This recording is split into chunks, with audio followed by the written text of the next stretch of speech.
Hello，大家好，欢迎回到我们想精想怪的频道。没错，我们今天又来到了蒙特利尔的中央火车站。今天我们要带大家一起搭乘一趟拥有100年历史的传奇卧铺列车 Ocean 海洋号列车，它是加拿大东部唯一的卧铺列车。现在我们就一起开始这趟火车旅行吧，C87。海洋号列车开通于1904年，是往返于蒙特利尔和哈利法克斯之间的旅客列车。列车运行时间约为22小时，它也是加拿大仅有的3条卧铺列车线路之一。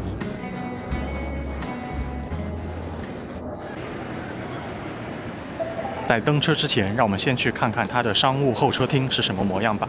作为卧铺车厢的乘客，我们可以免费使用。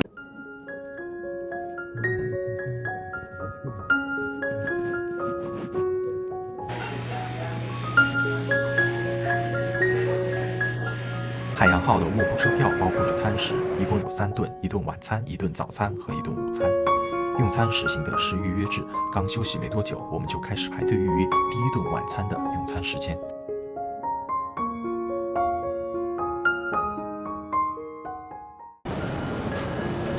晚点了1个半小时，终于要开始登车了。现在就让我们去坐火车吧。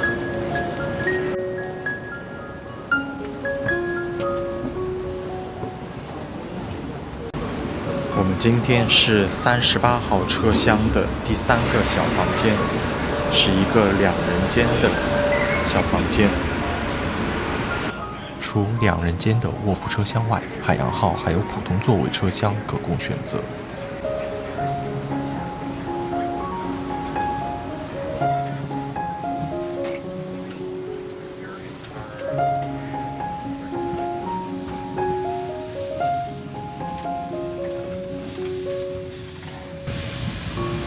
这就是我们今天的房间了。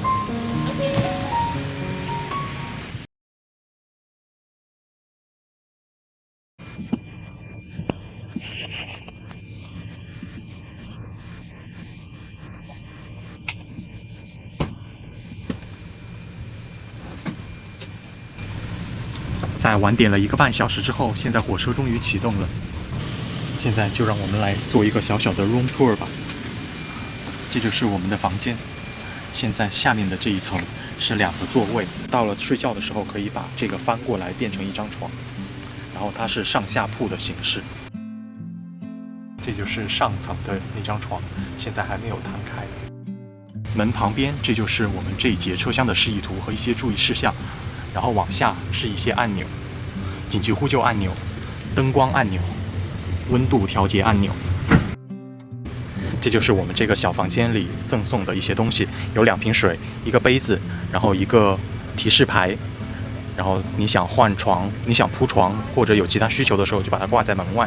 1张餐巾纸，然后这个方块状的东西，就是我们的房卡。然后座位旁边有可以拉起来的小桌板，旁边有2本乘客指南，一本英语的乘客指南，一本法语的乘客指南。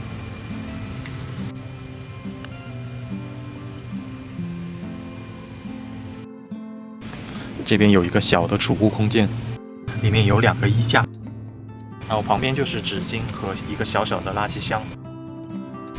座位的左上角就是卫生间。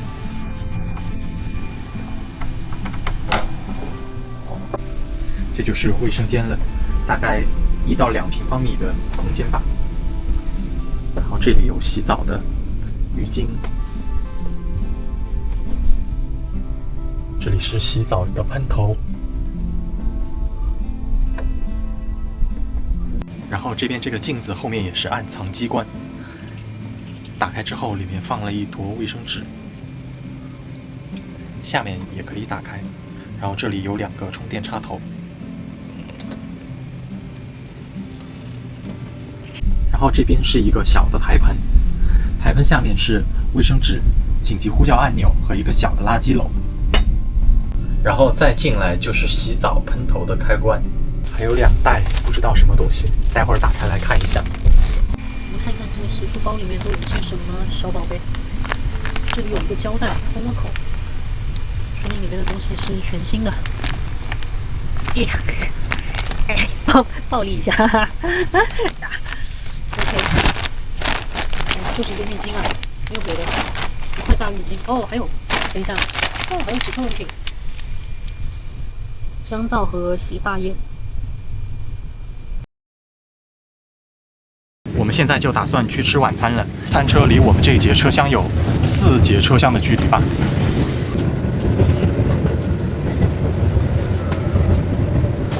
现在经过的都是卧铺车厢，都是封闭的小房间。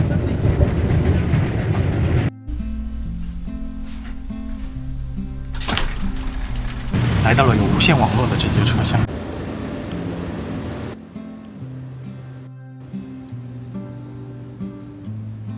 公共休息区的车厢也是整个列车唯一有免费无线网络的车厢。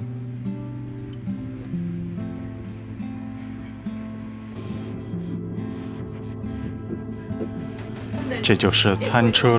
餐车入座需要由列车服务员引座，而且因为座位有限，很有可能需要和其他乘客拼桌，而且用餐时间也有1小时15分钟的限制。这就是今天晚餐的菜单。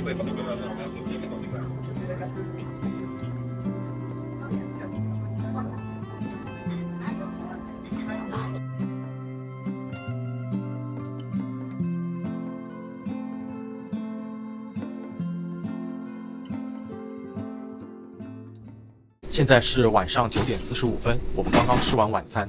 应该说海洋号上的餐食水准超出了我们的预期，做得挺好的，至少比大部分的飞机餐都要好很多。列车上挂了不少沿途经过省份的著名景区的风景画。这趟列车会经过魁北克、新布伦瑞克和新斯科舍省。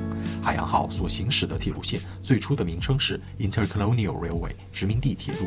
这条铁路的规划在加拿大联邦于1867年建立后迅速启动，其诞生的背景之一是加拿大建国初期东部各省之间交通不便，尤其是冬季圣劳伦斯河结冰，船运瘫痪，因此这条铁路线被给予了连接加拿大海洋省份与联邦其他地区的厚望。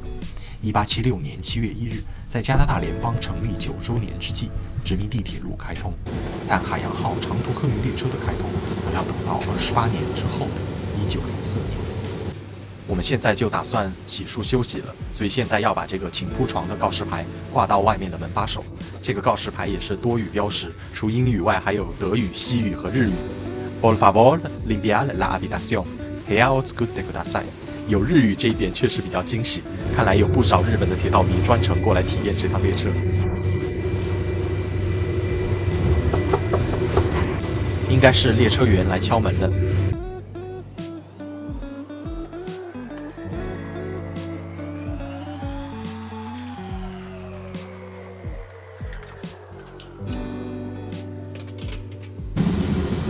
这就是铺好床之后的小房间，已经变成了上下铺的2个床，感觉又像回到了大学时代一样。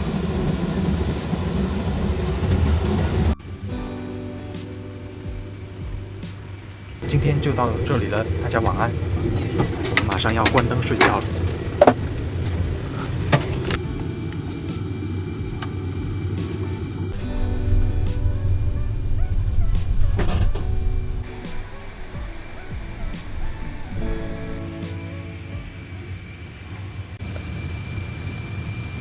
一觉醒来，列车马上就要离开魁北克省，马上就要进入新布伦瑞克省了。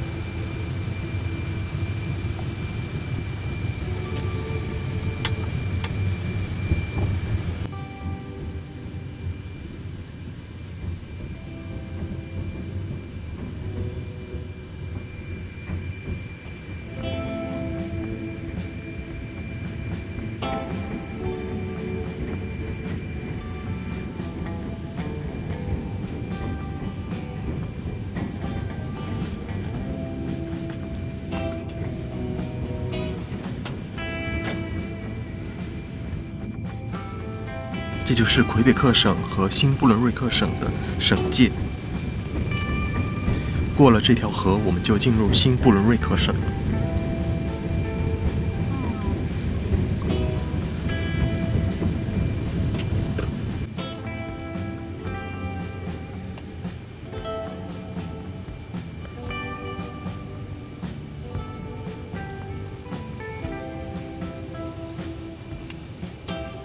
我们的列车很快就要抵达坎贝尔顿小镇，在雷斯蒂古石河对岸，曾经运营着另一趟从蒙特利尔出发的卧铺列车——暖流号 Le Chaleur。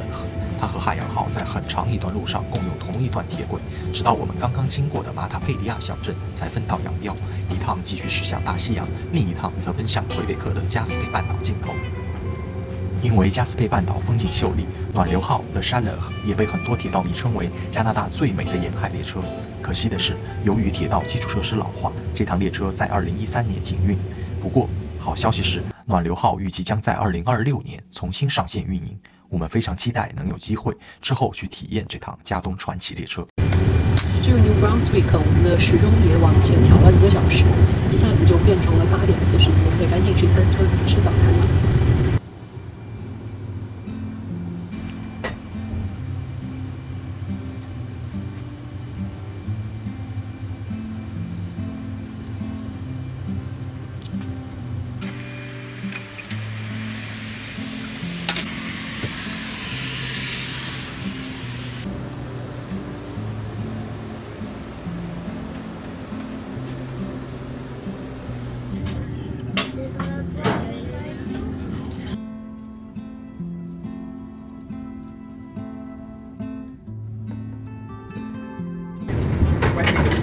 这就是我们的早餐。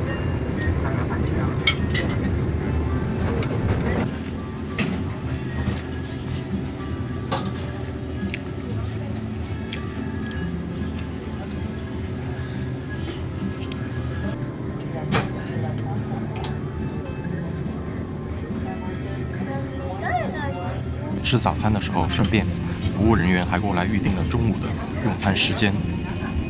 我们中午的午餐就安排在12点开始。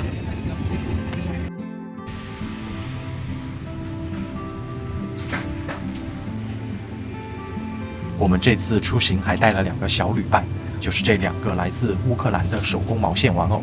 在这个对乌克兰而言非常困难的时刻，希望这2个玩偶跟着我们出行，能给坚持正义的人带来一点好运。在上一次抗击法西斯的战争中，也就是2战当中，从蒙特利尔到哈利法克斯的这段铁路也发挥了重要作用。它是当时加拿大最重要的战时运输通道之一，大量士兵和军需物资通过这条铁路线被源源不断地运送到东海岸，再从哈利法克斯出发前往欧洲战场。可以说，这条铁路是加拿大通往战场的钢铁走廊。另一方面，2战期间回国的士兵来到加拿大的难民，很多都是在哈利法克斯登陆，然后再通过哈利法克斯到蒙特利尔的这段铁路去往加拿大各地。在 Hestigouche 这条河汇入大西洋之后，我们又沿着大西洋的海岸线、大西洋的海湾继续前进。我们现在看到的就是大西洋。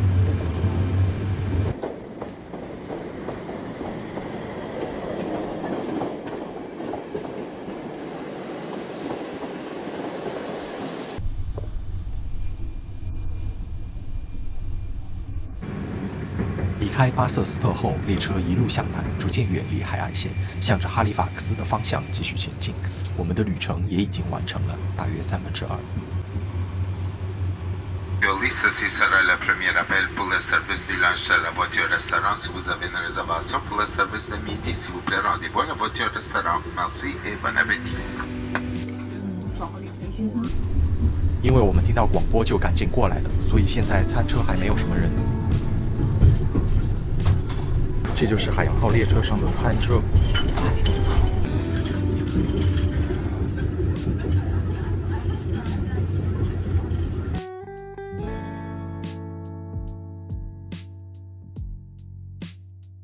午餐的时候，我们跟一对来自菲律宾的年轻夫妻拼桌。他们去年从菲律宾搬到了新布伦瑞克，本来以为他们会怀念热带温暖的气候，没想到他们还挺享受加拿大的冬季。能够在海洋号上遇到亚裔，还是蛮亲切开心的。我们现在打算去坐席车厢，也就是经济车厢看一看。39号车厢过来之后，这边就不是卧铺车厢了。这边的座位是2个、1个这样的排列。我们来看一下这个座位车厢的卫生间的情况。坐席的这一节车厢卫生间还是蛮宽敞的。不过就是奇怪，现在这节坐席的车厢1个乘客都没有。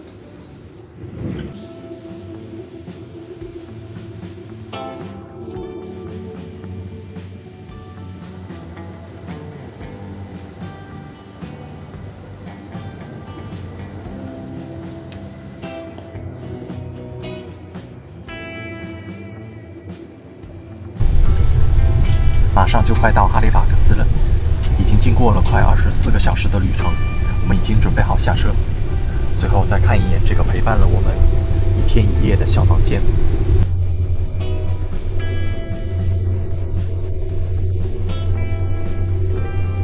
到站下车。